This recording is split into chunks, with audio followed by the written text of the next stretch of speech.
It's only a matter of time. They know our weakness, and they know our strength. And they will conquer and rule the earth. It only is a matter of time. The time it takes to reach Earth from the 10th planet.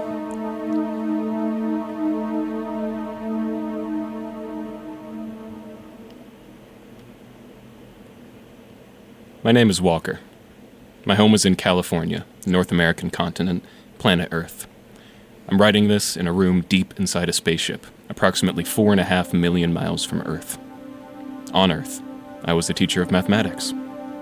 Among the others seated about me are a doctor, an accountant, a judge, an actor, a machinist, farmer. The list is a long one. They're men of various nationalities who, one by one, disappeared off the face of the Earth. They're men who are being taken to the 10th planet.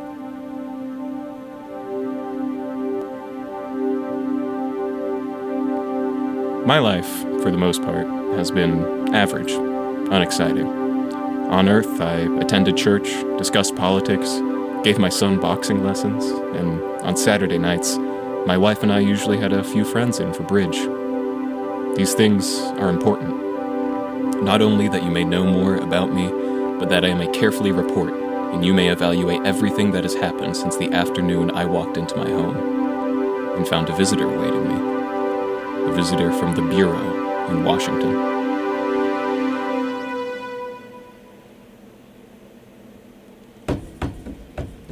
Hi, darling.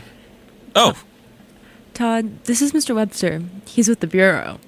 How do you do, Mr. Walker? He's a real G-man, Pop. A real honest to goodness. Bobby!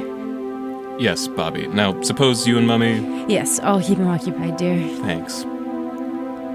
Come on, Bobby. We'll drive down to the market. Sit down, Mr. Webster. Thank you. Do you have your credentials? Just what do you want to see me about?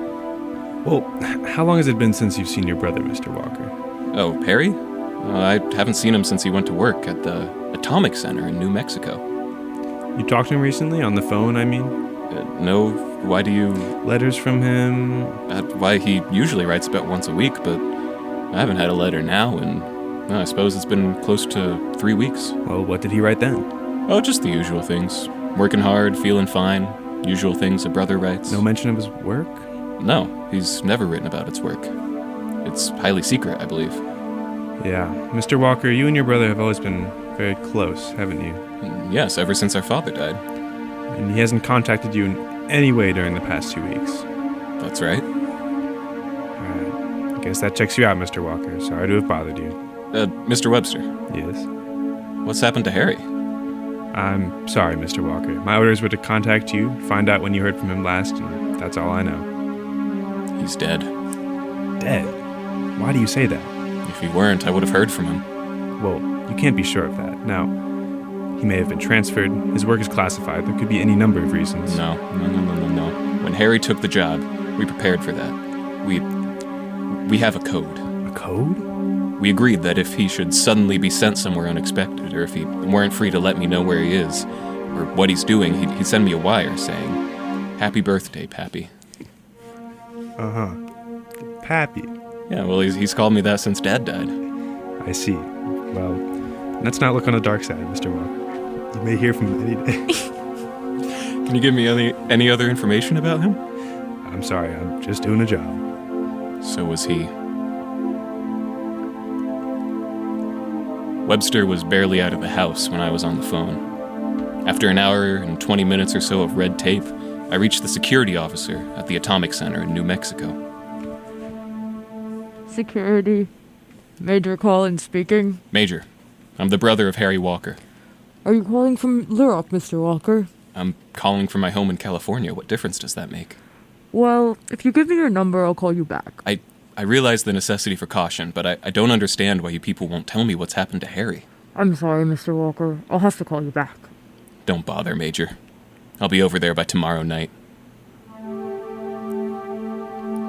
The heat was rising off the asphalt-covered street as I drove through the small desert town of Lurak.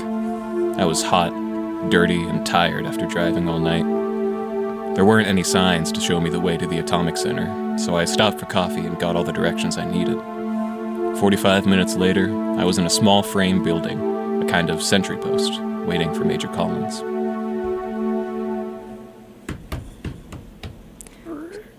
Sorry to keep you waiting, Mr. Walker. You Collins? Yes, I had to stop inside to pick up your brother's personal file. Before we say anything else, I have a few questions I'd like to ask you. You have questions to ask me? Please, Mr. Walker, sit down and let me ask you. What's that? Just a routine test.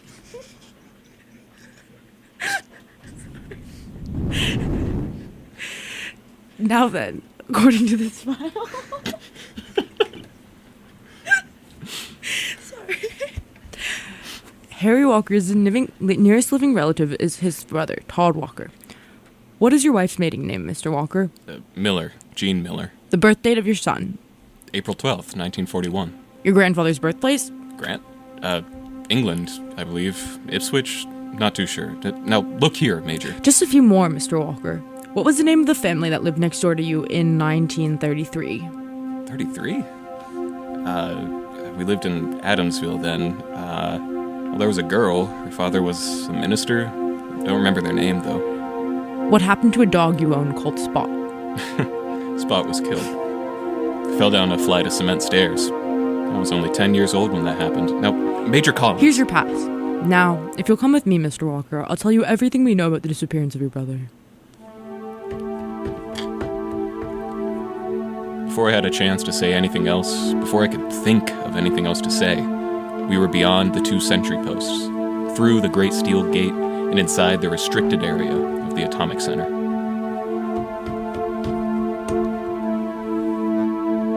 You aren't radioactive, are you, Mr. Walker? What?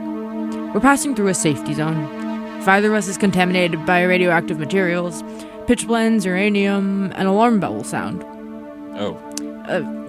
How's your son doing in school this year? Bobby? Oh, fine. I read the last 2 letters you wrote to your brother. It sounds like you got quite a boy on your hands. Yeah, he is. Playing right field on his school baseball team, First base. Oh, yes. Still, checking, Major? Nobody ever died being too careful.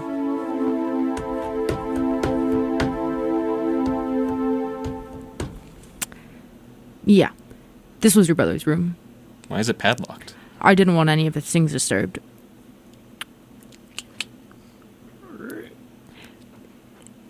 It is exactly as you left it. When are you going to tell me what happened to him, Major? Cigarette? Oh, thank you. 3 weeks ago today, at about 8 in the morning, your brother was seen to leave this room and enter the area outside.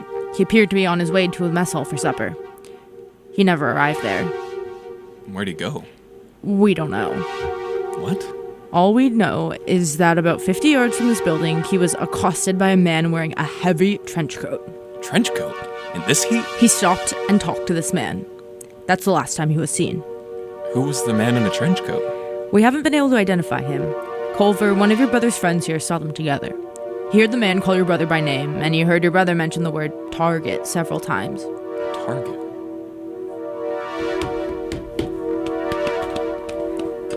This is just the way Harry left the room, huh? Yes. Be careful about touching things, please. Well, here's his suits and shirts, billfold, wristwatch. All of his things are here. Everything. Even his past and identification papers. Everything but the clothes on his back. What's this piece of rock here on the desk? Paperweight? I suppose so. It's heavier than it looks. Probably something he was working with. I can arrange for you to take his personal things in a day or two, Mr. Walker. Thanks. Well, you certainly can't suspect him of deserting. We never did. To do that, he'd have had to walk out of this camp. He didn't walk out. Then... There's only one possible way he could have gotten out of here. How's that? Up. Straight up. We left the room soon after that and started down the stairs. Neither of us said very much as we walked slowly back to the little building at the front gate.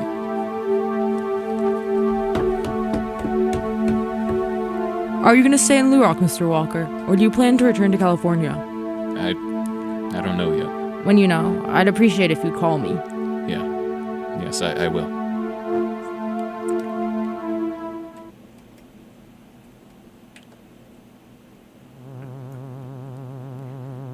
What is that? Safety zone alarm. One of us is contaminated. What? One of us has radioactive dust on his clothes. Over here, please. Quickly. All right, Mr. Walker. I'll step out into the zone first. Looks like you're it. Will you step out, please?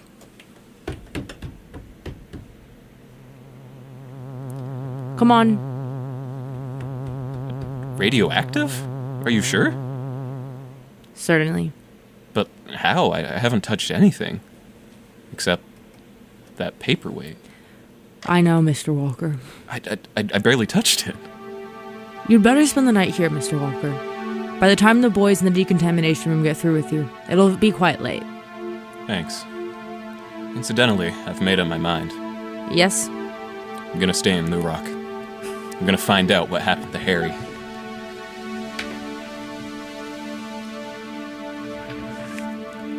Next morning, I drove back to town and called on a real estate agent. He knew of an adobe house for rent just off the highway, about 5 miles from the Atomic Center, and I took it, sight unseen.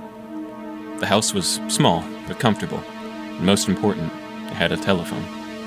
That evening, I called Jean. Todd!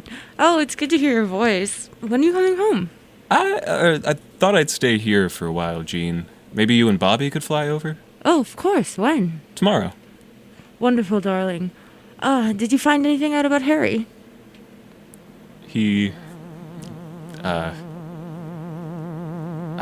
tell you when you Todd? when you get here. What's the house like there? Todd? Something's happening here, Jean. Something I don't understand. What? Everything's turning green. The house, the room, everything. Todd, what is it? There's something out there in the desert. A green light. Todd, are you... Jean, listen to me. Hello? Hello? Phone's dead. That noise.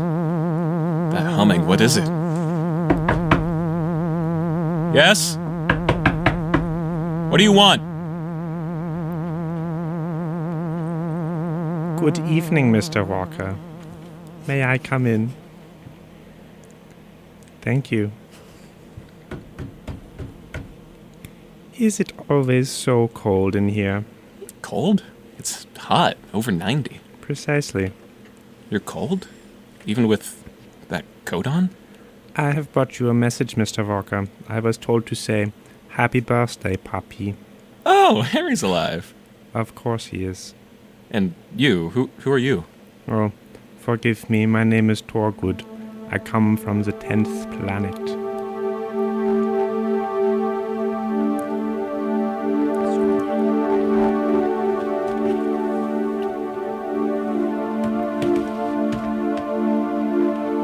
My heart was pounding like a drum.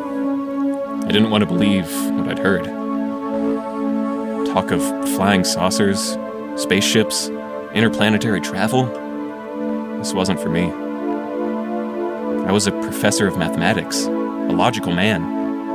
And yet there I was, in a rented adobe house in the middle of the desert, talking to a man who had calmly announced in a manner that made me believe him that he came from an unknown planet, somewhere in the Earth's solar system.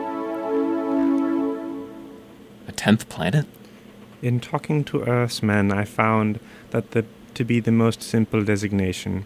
But there are only 9 planets in our solar system. You are mistaken. But the scientists... Are mistaken. I see. You say you've seen my brother recently. Yes. Where is he? With us. He's all right? Unharmed? In perfect physical condition and very happy. In fact, only one thing could make him happier. Yes? Sit down, Mr. Walker. My time is limited and I have much to say. For the next 2 hours, I listened to the most fantastic narrative I've ever heard in my life. It defied logic, reason, and at the same time seemed to explain the flying saucers, the green fireballs, and the disappearances of so many men during the past few years. Industrialists, artists, jurists, writers, scientists are but a few. But why? Why are you doing this? So that someday these men will be able to rebuild what is left of Earth. Rebuild Earth? You see, your experiments into atomic research, juvenile as they are dangerous. Your children playing with matches that could ignite the universe. We cannot let that happen. Therefore, the time is near for us to conquer Earth. You have seen our repas. Repas? I've never heard. I believe you call them flying saucers. Most amazing. These are scatting. Soon we shall land in force. When? Before I may answer that, Mr. Walker, I must know whether or not you intend to join us. Join? Oh, I see. I realize that you will want time to consider this proposal. Yes, I guess I will. I am authorized to give you 3 days Earth time. In 72 of your hours exactly, I shall return. Suppose my answer is no? Then you shall stay here on Earth. But I could warn them. Warn all the nations on Earth. Make them stop production of atomic weapons. Warn them. Do you think that they would really believe you, Mr. Walker?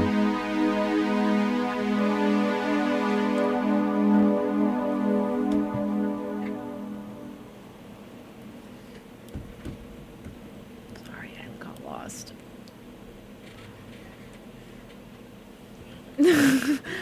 All right, Todd. Do you want to tell me now about Harry? Harry's safe. He's fine. Wow, that's a relief. You hadn't mentioned him all day, so I thought, well, Todd, where is he? On the 10th planet. Oh, darling, stop joking. I'm serious. So am I. Deadly serious, Jean. Listen to me. Listen. And remember that I've never been more serious about anything in my life.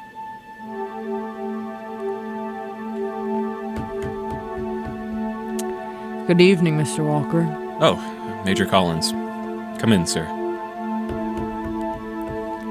Sorry to disturb you at this time of night, Mr. Walker, but we've been very busy at the research center, and I didn't want you to think I'd forgotten you. Well, it's kind of you to take such an interest, Major, but, well, to be honest, I don't think we'll be around much longer. Oh? Have you had some word from your brother Harry? No, not exactly. But, well, under the circumstances, there didn't seem to be much point in staying here. I'm sure you people will do everything you can to find him. Mr. Walker, are you sure you haven't heard from your brother? I have neither seen nor talked to my brother. I asked if you'd heard from him. Yes, I've heard from him. Mr. Walker, as a citizen, it's your duty to turn any information you may have over to me. You wouldn't believe my information, Major. Well, I suppose you let me be the judge of that. All right. I've received a message from Harry. Well, where is he? On the 10th planet. On the what? He's on the 10th planet. Mr. Walker, this is no time. I'm perfectly serious, Major. I told you wouldn't believe me. I see. And that's all you have to tell me? One thing more. The inhabitants of that planet are gonna conquer this Earth. With rocket ships and ray guns, I presume. Mr. Walker, I'll ask you once more. Where is your brother? I've told you. You leave me no choice, Mr. Walker. I shall have to report the fact that that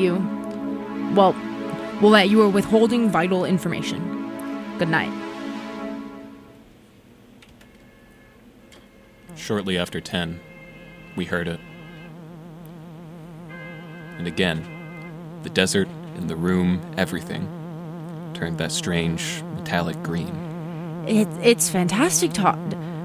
Todd, I'm scared. Now, baby, it's all right. This is just how it was the other night. How long before he'll come to the house? Any minute now. I don't like this. Funny. You should have been here by now. Maybe something's happened. Todd, maybe they're gonna kill us. No. Don't talk like that. I'll take a look out here. Todd, don't leave me. Here, stay with Bobby. I'll be right back. Todd? Good evening, Mr. Walker. Torgood. We've been waiting inside for you. Yes, I know. Have you reached your decision, Mr. Walker? Yes, we have. We're gonna go with you. We. My wife and son. We're all packed.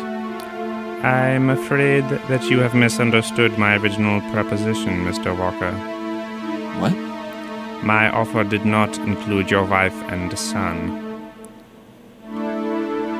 It took me only a second to realize what this meant. And then I turned and ran as fast as I could. Suddenly, in that moment, I was a man of Earth with a wife and child, and I had no intention of leaving them.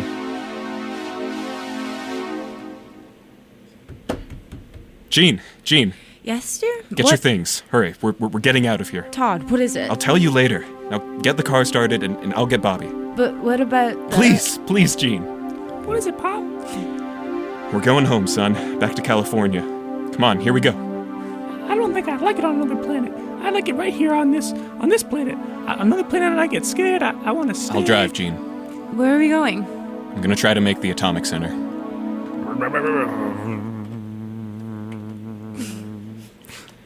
I looked back through the rearview mirror and breathed easier.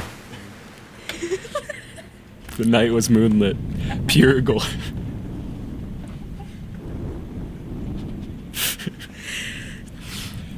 Pure golden moonlight. It wasn't green anymore. When we reached the highway, I was sure we'd make it.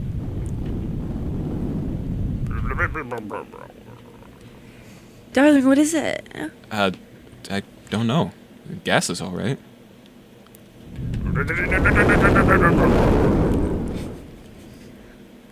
Here, take my jacket. I'm gonna go look under the hood.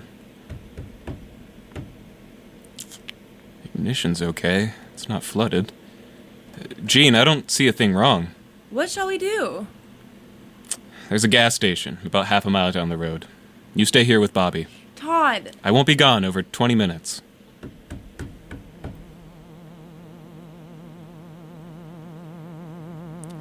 What? What is this? Oh no, green. Everything's turning green. The Raypa! They're coming after me. I've got to get away. Mr. Walker, why exert yourself? What? Torgood? You cannot escape us. I'll get away. I've got to get away. I've got to make it. No! Jean!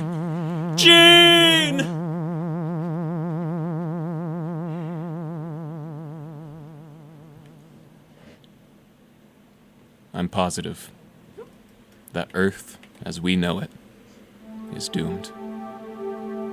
There's only one slim chance.